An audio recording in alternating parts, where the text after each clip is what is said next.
नैऋत्य मान्सूनची वाटचाल महाराष्ट्राकडे वेगाने सुरू असताना आता विदर्भातील वातावरणामध्ये बदल जाणवू लागला आहे। पुढील आठवडाभर विदर्भातील बहुतांश जिल्ह्यात तुरळक स्वरूपाचा पाऊस, मेघगर्जना, विजांचा कडकडाट आणि ताशी 40 ते 50 किलोमीटर वेगानं वाहणाऱ्या वाऱ्यांची शक्यता हवामान खात्यानं वर्तवली आहे।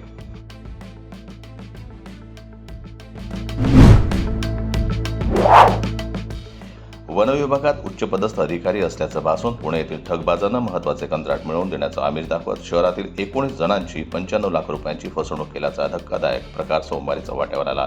पोलिसांनी या प्रकरणात केलेल्या प्राथमिक तपासानुसार या प्रकरणात फसवणूक झालेल्यांची संख्या वाढण्याची भीती व्यक्त करण्यात आली आहे। हिंगणा रोडवरील बन्सीनगर येथील मस्कट होंडा शोरूममध्ये भीषण आग लागल्याची घटना घडली। आगीचं नेमकं कारण अद्याप समोर आलेलं नाही। घटनेची माहिती मिळताच अग्निशमन दलाच्या अनेक गाड्या घटनास्थळी रवाना झाल्या।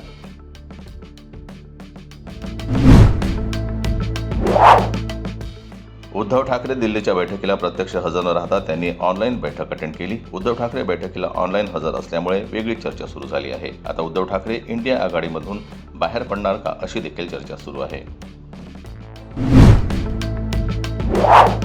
उद्धव ठाकरे दिल्लीच्या ऑनलाईन बैठक अटेंडवर संजय शिरसाट यांनी वक्तव्य केलंय। आता उद्धव ठाकरे यांना इंडिया आघाडीत राहायचं नाही आहे, त्यांची ही ठरलेली नीती आहे। त्यामुळे त्यांनी व्हीसीच्या माध्यमातून बैठक अटेंड केली। हातचं राखणं ही पद्धत शिवसेना ठाकरे गटानं राबवली आहे असं शिरसाट यांनी म्हटलंय। बच्चू कडू यांनी एकनाथ शिंदे यांना मुख्यमंत्रीपदावर पाहण्याची इच्छा व्यक्त केली। यावर बोलताना बावनकुळे यांनी म्हटलं की प्रत्येकाला वाटतं की आपल्या पक्षाचा नेता मुख्यमंत्री झाला पाहिजे। महायुतीमध्ये एकमतानं देवेंद्र फडणवीस मुख्यमंत्री बनलेले आहेत। काही भूमिका अशा असतात त्या आपल्या पक्षनेत्याला विचारून भूमिका मांडायला पाहिजे असं समन्वय समितीमध्ये ठरलंय।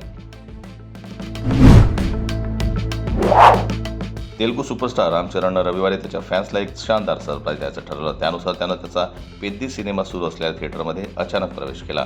राम चरणनं हैदराबादच्या PCX स्क्रीनवर त्याचा सिनेमा पाहिला। हैदराबादमधील हे सर्वात मोठं थिएटर आहे। राम चरणच्या या सरप्राईज व्हिजिटचे असंख्य व्हिडिओ सोशल मीडियावर व्हायरल झाले। पेद्दीमधील जान्हवी कपूरच्या भूमिकेवर सुरू असलेल्या वादाच्या पार्श्वभूमीवर जया बच्चन यांचं एक विधान आलंय। एका इंग्रजी वृत्तपत्राशी बोलताना जया बच्चन यांनी त्यांच्या करिअरच्या काळातील एक किस्साही सांगितला। एकदा एका दिग्दर्शकानं त्यांचा एका सीनमध्ये गरजेपेक्षा अधिक सेक्सी दाखवण्याचा प्रयत्न केला असता त्यांनी कसा विरोध केला होता याची माहिती जया बच्चन यांनी दिली। माधुरीच्या कुटुंबियांनी डॉक्टर श्रीराम नेने यांच्याशी माधुरीचं लग्न लावण्याआधी तिचे स्थळ सुरेश वाडकर यांच्यासाठी पाठवलं होतं।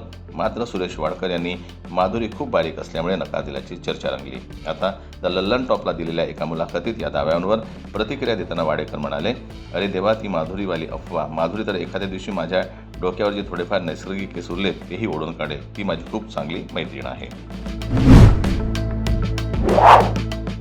एक काळ असा होता जेव्हा बॉबी देओल बॉलिवूडची प्रसिद्ध अभिनेत्री नीलम कोठारी सोबत रिलेशनशिपमध्ये होता। नीलम आणि बॉबी यांनी एकमेकांना अनेक वर्ष डेट केलं, मात्र दोघांचं नातं लग्नापर्यंत पोहोचलं नाही। रिपोर्टच्या अनुसार बॉबी याला नीलम हिच्यासोबत लग्न करायचं होतं, मात्र दोघांच्या नात्याला अभिनेते धर्मेंद्र यांचा विरोध होता।